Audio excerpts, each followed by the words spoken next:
Halo Sobat King, jalan-jalan ke kota Chongqing. Banyak lampu warna-warni. Apa kabar Sobat King? Kembali lagi bersama Laras yang bedok yang siap menemani Sobat King di Chungking Talks edisi ke-8. Apakah ini bakal jadi podcast terakhir kita? Ngomong-ngomong nih tentang cita-cita. Apa sih cita-cita Sobat King saat masih kecil?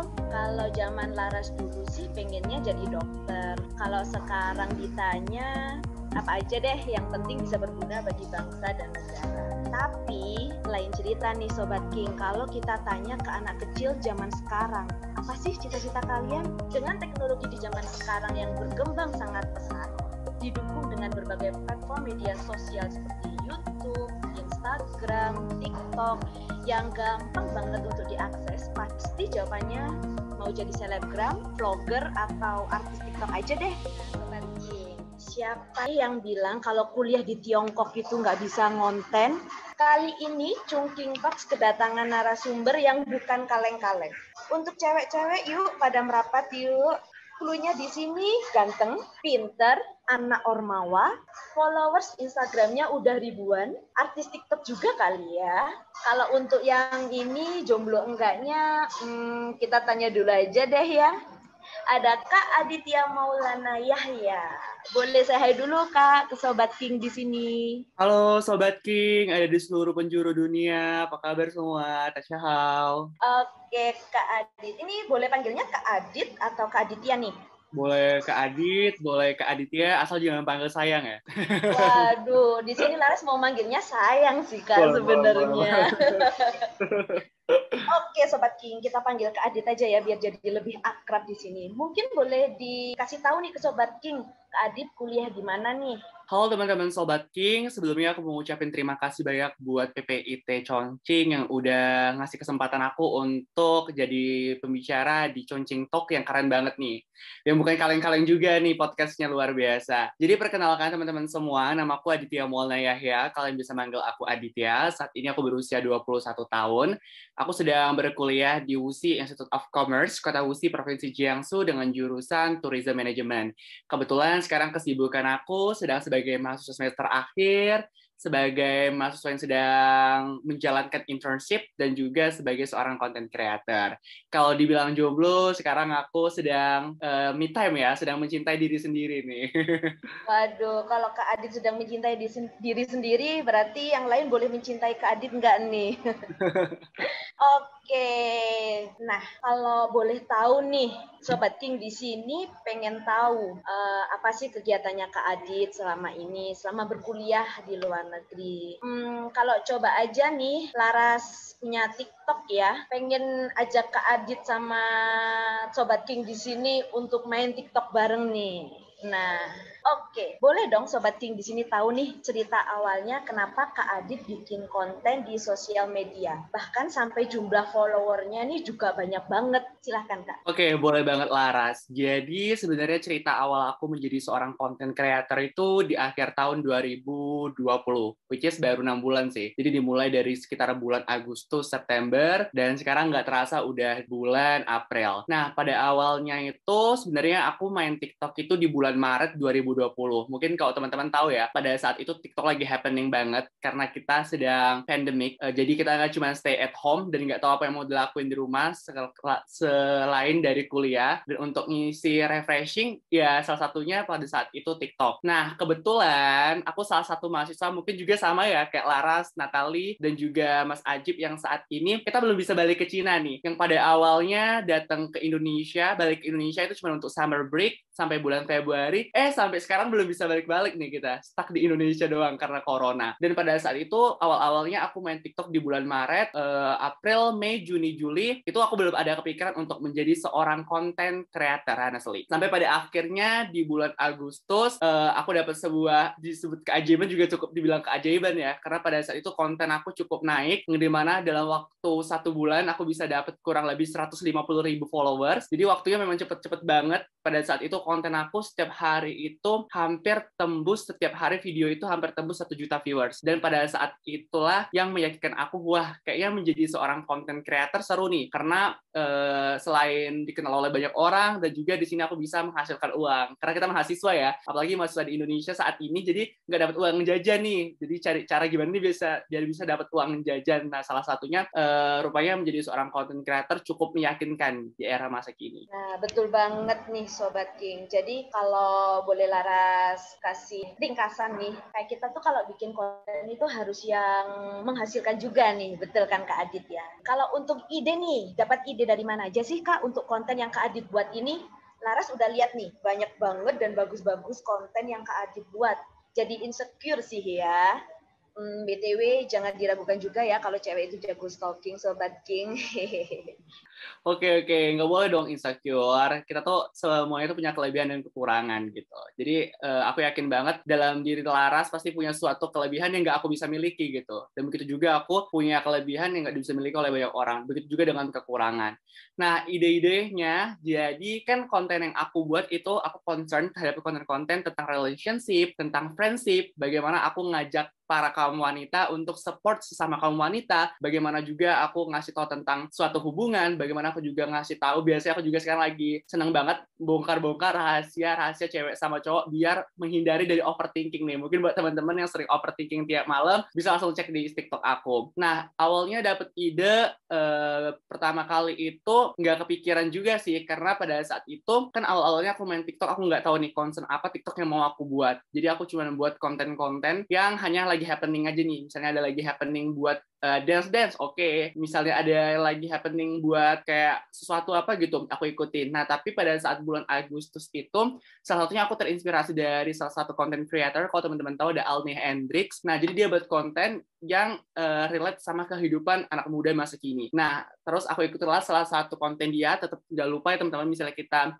ngikutin konten orang, apalagi seperti copy paste, jangan lupa untuk buat inspired by. Jadi biar kita menghargai dari kinerja content creator tersebut. Dan pada saat itu, aku ngikutin salah satu video dari Alne Hendrix dan mendapatkan viewers yang cukup banyak. Pada saat itu, hampir 3 juta viewers. Nah, dari saat itu aku ngerasa nih, setelah aku teliti-teliti, kayaknya ini sih yang dibutuhin oleh pengikut aku, yang mereka suka tuh dari konten-konten aku tersebut. Nah, dari situlah aku dapat ide untuk terus sampai saat ini untuk buat konten-konten yang benar relate sama kehidupan mahasiswa, relate sama kehidupan anak muda, seperti itu, Laras. Wow, keren banget sih Kak. Sampai yang nonton itu berjuta-juta viewers. Wow. Boleh dibilang Kak Adit ini sudah jadi selebgram ya Sobat King. BTW terima endorse gak nih Kak? Aku seriusan deh kalau dibilang sebagai selebgram, aku kayak masih berasa belum deserve untuk menjadi seorang selebgram. Orang misalnya bilang aku menjadi seorang influencer pun, aku kayak belum, masa sih aku sebagai seorang influencer? Karena menurut aku menjadi seorang influencer itu bukan suatu hal yang mudah. Karena kalian bakal menjadi trend center, semua orang bakal ngeliat kalian, dan itu pertanggungjawabannya bukan suatu hal yang mudah juga. Jadi aku sekarang bisa diomongin sebagai content creator ya masih oke lah. Nah, kalau untuk berbicara endorse, sekarang aku gabung ke salah satu manajemen, jadi untuk urusan endorse dihandle sama manajer aku. Tapi beberapa kali juga aku saat ini ikut beberapa campaign dan beberapa endorse di awal bulan Januari sampai akhir Maret kemarin, yang lumayan lah cukup nambah-nambah di uang jajan. Nah, benar nih buat Sobat King. Mungkin ada di sini Sobat King yang lagi bikin usaha kecil-kecilan nih Kak, karena kan sekarang lagi di tengah pandemi juga. Mungkin boleh minta tolong ke Kak Adit biar bantu promosi nih, biar dagangannya Sobat King laku keras. Oke. Jadi lebih enaknya lagi buat Sobat King nih. Oke, benar Kak. Jadi lebih enaknya nih kita sebut konten kreator kali ya Kak Adit ini. Pernah nggak sih Kak terpikir oleh Kak Adit kalau konten yang Kakak buat ini tuh bisa menjadikan Kak Adit seorang konten kreator dan menghasilkan pundi-pundi uang nih Kak? Jadi bisa buat nambah uang jajan nih. Pada awalnya nggak kepikiran, sama sekali nggak kepikiran. Karena kan jadi tujuan awal main TikTok kan cuma untuk just for fun doang kan, untuk mengisi refreshing. Di saat tujuan kita saat ini cuma kuliah, karena kebetulan aku masuk semester akhir, aku harus nyelesain skripsi aku, dan juga aku harus ngejalanin internship aku. Jadi sama sekali nggak kepikiran pada awal untuk menjadi content creator. Dan pada saat bulan bulan Agustus tahun kemarin pula yang menyadarkan aku jadi content creator tuh asik gitu. Sampai pada akhirnya bisa menghasilkan uang, dan juga yang paling buat aku meyakinkan diri aku untuk menjadi seorang content creator adalah dari dulu, dari SMP, dari SD aku pengen banget menjadi salah satu orang yang bermanfaat buat orang lain. Karena kita tahu ya, di dunia saat ini orang yang pintar tuh udah banyak banget. Orang yang kaya itu udah banyak banget mungkin, tapi orang yang bermanfaat bagi orang lain itu tentunya jarang banget. Jadi di sini aku ngerasa dari konten-konten yang aku buat itu bisa bermanfaat buat orang lain. Jadi pada saat akhir tahun kemarin sampai saat ini pun aku masih sering banget dapat DM yang jadi buat mood booster aku setiap harinya. Kayak misalnya mereka nge-say thank you ke Adit udah ngasih konten-konten yang bermanfaat buat aku, dan itu benar-benar kayak so touching my heart, benar-benar nyentuh banget, dan sampai saat inilah yang buat aku untuk konsisten memberikan konten-konten yang bermanfaat buat orang lain. Waduh, pas waktu Kak Adit ngomong kayak gitu, Laras langsung merinding nih Kak, karena keren banget sih. Tujuannya itu bukan hanya untuk semata-mata cari masukan lain nih Kak ya, buat uang jajan, tapi ada tujuan mulianya, seperti itu Sobat. Nah, kalau untuk persiapan membuat konten nih, bagaimana dan apa aja sih yang perlu untuk Kak Adit persiapkan? Apakah susah atau ya gampang sih, seperti itu?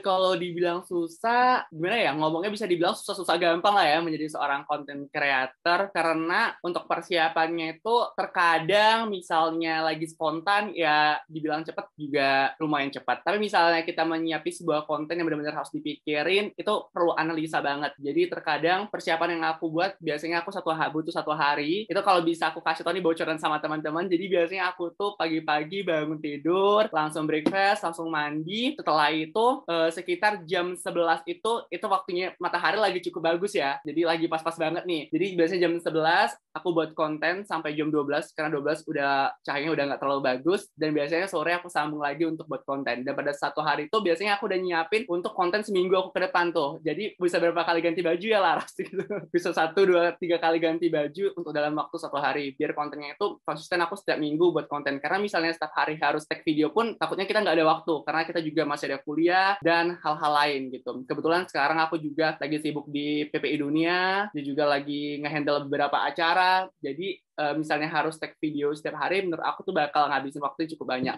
Jadi aku langsung buat konten dalam waktu 1 hari, langsung berapa take video. Lalu juga untuk isi konten aku, bener-bener aku pikirin banget. Terkadang ada dari teman-teman yang request kayak, Kak Adit buat dong konten tentang ini, Kak Adit buat konten ini dong. Nah, kan konten aku kan rata-rata kan memberikan konten-konten yang relate melalui kata-kata. Jadi kalau orang TikTok nih pasti teman-teman mungkin tahu, misalnya aku tuh sering disebut orang sebagai CEO of jalan di tempat. Karena dulu konten aku selalu jalan di tempat, pakai AirPods, pakai kacamata gitu kan, kacamatanya cuma sampai sini gitu. Jadi orang bisa sampai masuk Twitter, pasti orang tahu, oh mas-mas jalan di tempat, oh mas-mas jalan di tempat, pasti gitu terus. Misalnya masuk Instagram pun pasti cuma tahu, oh mas-mas jalan di tempat. Nah, jadi konten-konten aku tersebut, aku buat kata-katanya juga terkadang nggak dibilang cepet juga sih, karena harus perlu aku pikirin ya, karena resikonya misalnya aku buat suatu kata-kata yang cukup riskan, itu bakal berdampak yang nggak baik juga. Jadi kadang-kadang misalnya aku setelah buat konten pun masih sering aku diskusiin sama orang tua aku, apa aku konsultasikan sama sahabat-sahabat aku yang di Cina juga, kayak misalnya aku buat konten ini kira-kira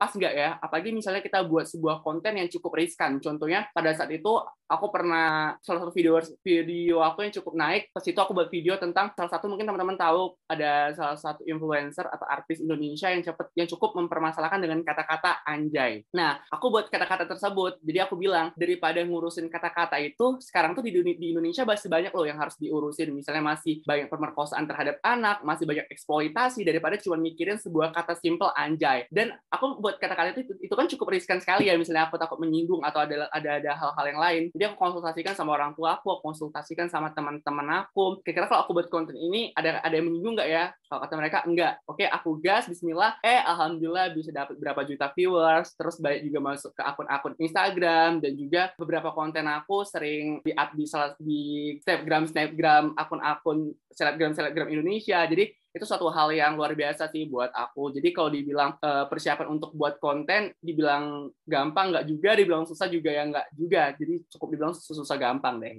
Bener banget sih Kak Adit, apalagi netizen di negara berflower kita ini kan agak sadis ya ngomongnya. Jadi kita harus bikin konten itu memang harus tertata rapi, harus mengerti batasannya seperti apa agar tidak saling menyakiti satu sama lain. Nah, kalau untuk ekspektasi nih Kak, adakah ekspektasi dari konten-konten yang Kak Adit buat selama ini? atau kayak cuman ya buat senang-senang aja sih seperti itu, atau mungkin kayak aku harus seperti ini nih bikin konten karena aku ingin memberikan yang lebih untuk teman-teman atau untuk viewersku.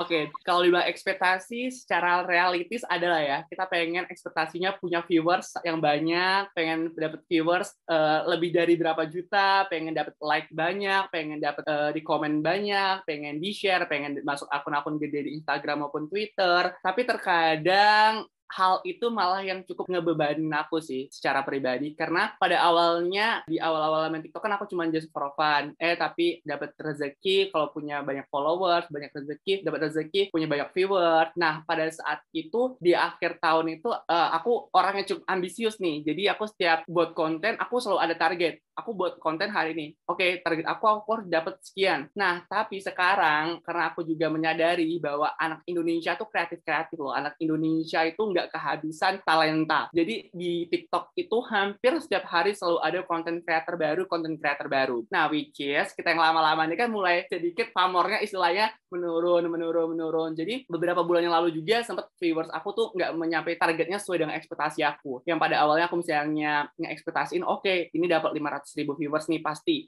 Rupanya cuma dapat 30.000. Nah, pada saat itu aku sedih, kayak hopeless banget, udahlah malas banget lah buat konten gini.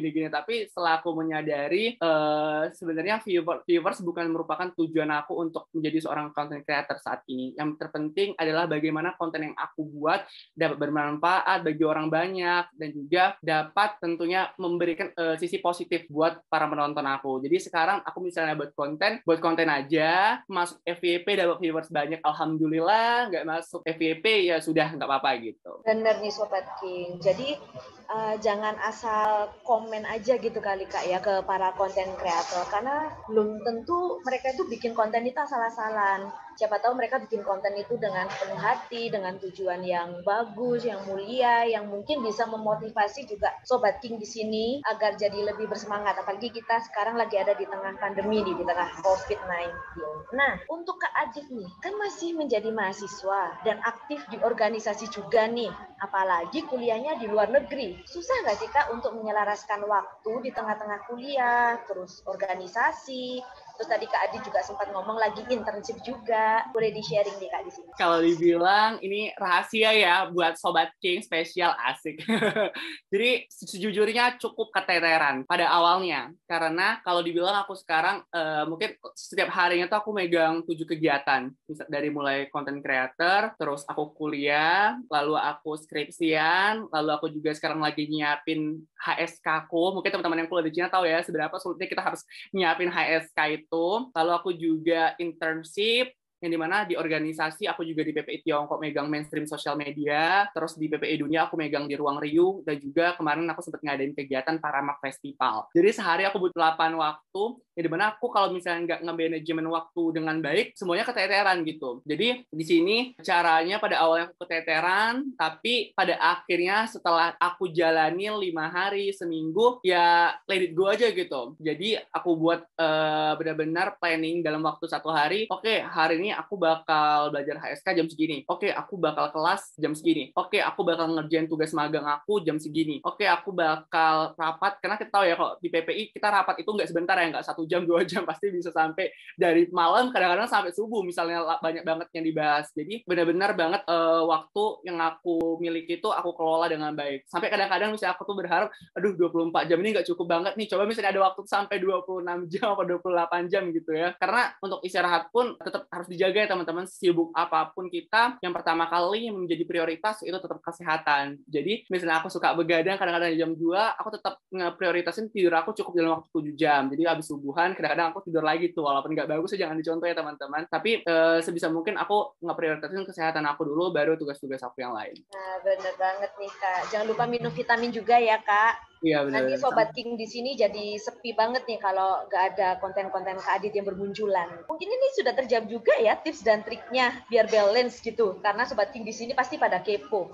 Atau mungkin menurut Kak Adit ada hal yang paling ini harus banget nih Sobat King tahu gimana biar bisa balance antara kuliah, organisasi, dan bikin konten. Tips yang paling penting buat teman-teman di tengah kesibukan, tapi aku tahu banget sih rata-rata untuk especially kita anak Indonesia kuliah di Tiongkok, kita rata-rata nggak cuma kuliah aja. Ada juga teman-teman yang sekalian berbisnis, ada juga teman-teman yang punya hobi lain, ada juga teman-teman yang punya kesibukan di organisasi, tentunya di PPI cabang, PPI ranting, maupun PPI pusat. Nah, salah satunya itu tipsnya yang cuma aku bisa kasih teman-teman, kalian harus bisa ngeprioritasin mana yang benar-benar dibutuhin, dan juga mana yang nggak terlalu ngedesak. Misalnya kalian ada 2 pilihan nih, besok kalian harus ngumpul tugas, dan juga untuk organisasi kalian deadline-nya masih minggu depan. Ya, kalian prioritasin apa yang harus kalian duluin, otomatis tugas. Apalagi kita sebagai mahasiswa ya, tujuan kita kuliah ke luar negeri itu untuk kuliah, bukan untuk istilahnya bergabung ke organisasi. Organisasi itu cuma sebagai penyeimbang lah, penyelaras. Misalnya kita lagi bosan banget nih sama kuliah, kita bisa ke organisasi. Tapi tetap teman-teman semua, yang prioritas kalian pertama berkuliah itu pastinya belajar. Jadi kalau saran aku, tips and triknya, kalian harus bisa ngeprioritasin mana yang benar-benar menjadi prioritas kalian, dan tentunya kalian harus bisa benar-benar nge-manajemen waktu kalian dengan baik. Itu yang paling penting. Terima kasih banyak ya Kak Adit atas tips dan triknya untuk Sobat King nih. Apapun yang kita lakukan pasti ada plus dan minusnya. Apalagi kalau kita membuat konten di sosial media. Kalau menurut Kak Adit nih, apa sih kelebihan dan kekurangannya saat membuat konten di sosial media, Kak? Oke, pertama aku cerita apa dulu nih, Laras? Kelebihan atau kekurangannya dulu nih? Mungkin kita ngomong kekurangannya dulu aja kali Kak ya. Kalau kita ngomong kelebihannya, mereka nggak tahu nih nanti bakal ada efek sampingnya. yang nggak enak-enaknya dulu ya. Benar Kak, kan kita bersakit-sakit dahulu, bersenang-senang kemudian, dan seterusnya. Seperti itu Kak. Benar, setuju banget Laras. Jadi kalau dibilang kekurangannya, sebenarnya gimana ya, aku dalam melakukan suatu hal itu, sebelum aku menjadi content creator pun, aku tidak pernah menjadikan sebuah hal itu sebagai kekurangan. Tapi menjadikan sebuah kekurangan itu kewajiban yang memang harus kita lakuin. Karena kalau kita dalam melakukan suatu hal, pasti ada namanya plus minus ya. Nggak mungkin hidup tuh selalu positif-positif terus. Tapi balik lagi, kalau misalnya aku jadiin sebagai kekurangan, itu bakal jadi ngebatin buat aku. Jadi bakal ngebebanin buat aku. Jadi sebagai seorang content creator ini juga, menurut aku bukan sebuah kekurangan, tapi menjadi sebuah kewajiban yang memang harus aku lakuin karena aku sudah mengambil keputusan untuk menjadi seorang content creator. Kewajiban pertama kali yaitu kalian harus benar-benar nge-manajemen waktu. Sudah aku bilang tadi bahwa menjadi seorang content creator atau menjadi seorang influencer atau menjadi seorang selebgram itu mungkin terlihat buat banyak orang sederhana, mungkin nggak bakal banyak ngabisin waktu, tapi sebenarnya menjadi seorang content creator itu membutuhkan banyak waktu. Terlebih lagi seperti aku bilang tadi, cerita ke Laras, mulai waktu untuk membuat konten, karena untuk membuat konten itu kita nggak kayak oke, aku buat konten ini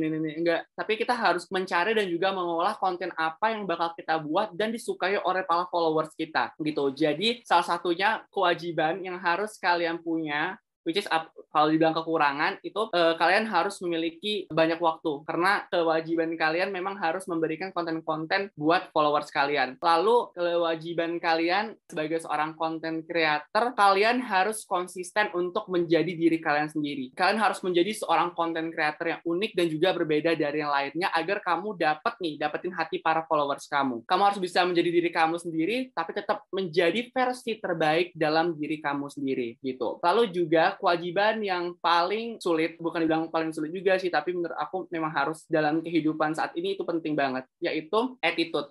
Karena menjadi seorang content creator, kamu dikenal sama banyak orang, semua mata istilahnya bakal tertuju kepada kalian. Misalnya kalian jalan, pasti orang bakal ngira, oh ini. Kalian benar-benar harus mikirin nih, sebelum kalian bertindak, harus tahu dulu nih, apa positifnya, apa negatifnya. Karena kalau boleh dibilang, aku sedikit cerita based on true story. Jadi, aku juga pernah nih buat konten yang cukup menurut aku tidak bermanfaat. Tapi karena lagi happening, pada saat itu aku ikut-ikutin nih. Aku ikut-ikutin, pada saat itu kontennya cukup cringe juga sih aku bilang, tapi iseng-iseng aja nih. Dan banyak banget teman-teman aku, followers aku enggak sih, followers aku kayak cuma asik-asikan doang, tapi teman-teman aku yang kayak ngingetin aku, nge-reminder ke aku, Adit jangan buat konten kayak gitu, karena semua orang sekarang sudah tertuju kepada kamu. Kamu punya followers misalnya 200.000, dan itu pertanggung jawabannya kamu ke 200.000 orang itu gitu. Jadi aku bilangnya followers itu bukan followers hanya sekedar pengikut aku, tapi aku anggap followers itu sebagai teman-teman aku. Jadi sebagai teman-teman, aku harus bertanggung jawab terhadap konten-konten yang aku buat kepada mereka gitu. Jadi teman-teman aku pada nge-reminder tuh, misalnya aku buat konten yang mulai agak-agak aneh-aneh, mereka suka, Adit kayaknya hapus deh, nggak bagus buat konten kayak gini. ini gitu. Jadi salah satu kewajiban kan harus menjadi seorang content creator kan harus benar-benar menjaga etika kalian walaupun di dalam ruangan maupun di luar, karena kalian bakal dikenal banyak orang kayak gitu. Nah, sekarang kita bahas ke kelebihannya nih Laras. Kelebihannya banyak banget sih. Kalau dibilang kelebihannya ada 100,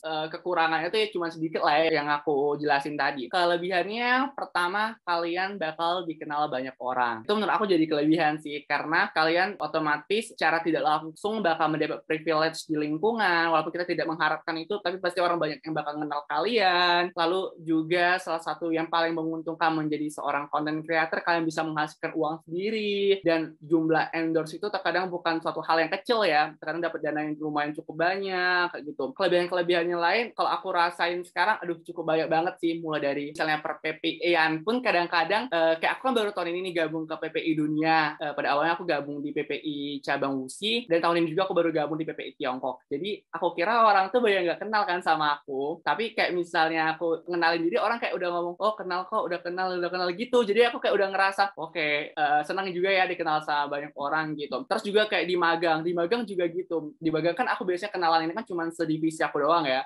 Kemarin kita pas farewell party, jadi orang kayak, oh Adit gitu. Jadi menurut aku tuh menjadi sebuah kelebihan banget sih buat aku. Jadi seru ya Kak, karena banyak yang kenal nih. Tapi bisa juga karena kekurangannya itu kita jadi banyak dikenal orang, jadi bahkan kehidupan pribadi kita tuh jadi kayak makanan mereka nih. Jadi harus tetap hati-hati. Karena Laras followers itu mereka hampir 24 jam mereka ngikutin konten yang kita buat gitu. Bener banget nih Kak. Setiap gerak-gerik kita pasti dipantau. Bahkan kalau untuk haters nih bisa lebih dari 24 jam tuh kayaknya Kak, karena dia akan bakal cari celah-celah nih. Gimana sih kesalahannya Kak Adit, gimana sih keburukannya Kak Adit, seperti itu. Akhirnya kita sampai nih di pertanyaan yang paling ditunggu-tunggu sama Sobat King. Ada gak sih Kak tips untuk para pelajar luar negeri yang ingin jadi content creator? Atau mungkin Laras juga pengen sih jadi content creator kayak Kak Adit juga? Boleh nih Kak, cerita-cerita. Boleh banget. Aku tuh biasa, aku seneng banget misalnya ada anak PPI Tiongkok yang juga coba dong kalian main TikTok bareng gitu kan. Kayaknya seru nih, misalnya kita di Cina nanti, kebetulan kita Cina ada Douyin ya, tapi untuk di sini pamornya belum cukup naik. Tapi kalau di Cina malah kita nggak tahu TikTok, orang pada tahu Douyin. Tapi aku seneng banget nih misalnya kayak teman-teman aku yang dari Tiongkok sekampus, malah aku yang ngajakin. Misalnya aku tahu nih dia punya passion di mana nih, dia bisa masak atau bisa dia punya passion di dunia otomotif. Kayak aku bilang, ayo dong buat TikTok bareng, ayo dong kamu buat TikTok juga, kayak gitu. Jadi aku sering banget sama teman-teman aku, khususnya yang kuliah sekarang di Cina, kayak ngasih tips and trick, terus juga ngasih semangat mereka. Biasanya kan kalau kita ya anak muda ya suka insecure duluan ya, kayak aduh malas mau buat konten, aku insecure nih Dit, aku gini. Aku bilang enggak usah, ayo aku yakin banget pasti kamu bakal terkenal gitu, pasti kamu bakal dapet followers banyak.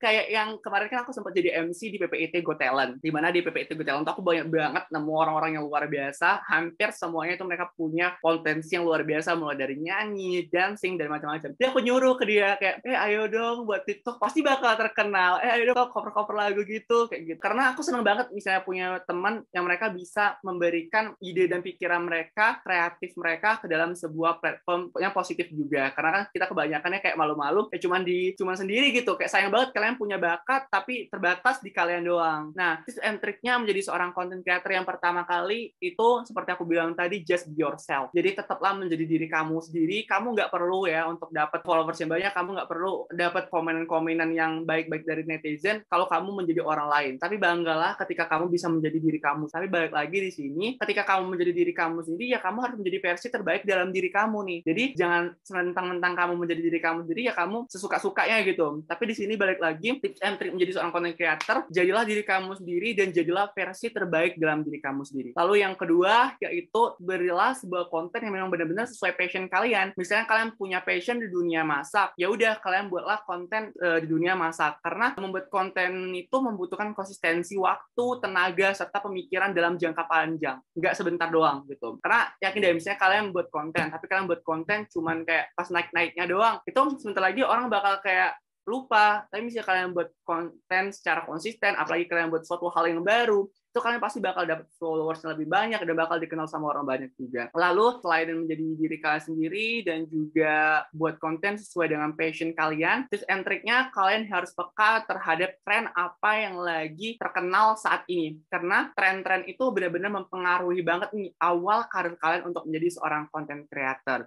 Jadi sebagai content creator, kalian harus nih peka terhadap apa nih tren-tren jenis-jenis konten yang populer, topik apa yang lagi diminati, atau teknologi apa yang lagi diminati, atau misalnya di TikTok hal simple itu apa musik yang lagi happening. Itu sangat mempengaruhi banget awal mula kalian untuk menjadi seorang content creator. Lalu juga selain itu, kalian harus terbuka dengan kolaborasi, kalian bisa collab antar content creator. Saat ini kita udah lazim banget ya, lihat misalnya content creator ini, collab sama content creator yang lain. Itu salah satu cara yang cukup worth it banget untuk awal karir menjadi seorang content creator. Lalu yang paling penting selain dari hal yang aku sebutin tadi, yaitu konsisten. Karena konsisten itu menjadi sebuah tantangan terbesar yang harus kalian hadapi menjadi seorang content creator. Dan juga hal ini juga yang bahkan bisa dibilang menjadi penyebab utama kegagalan sebagian besar content creator sebelum mampu mencapai kesuksesannya. Jadi yang aku bilang tadi, menjadi seorang content creator itu butuh jangka waktu yang panjang, nggak cuma kayak 1 bulan, 2 bulan, sudah kalian naik, ya udah kalian tinggalin. Tapi kalian terus aja buat konten-konten terus, konsisten.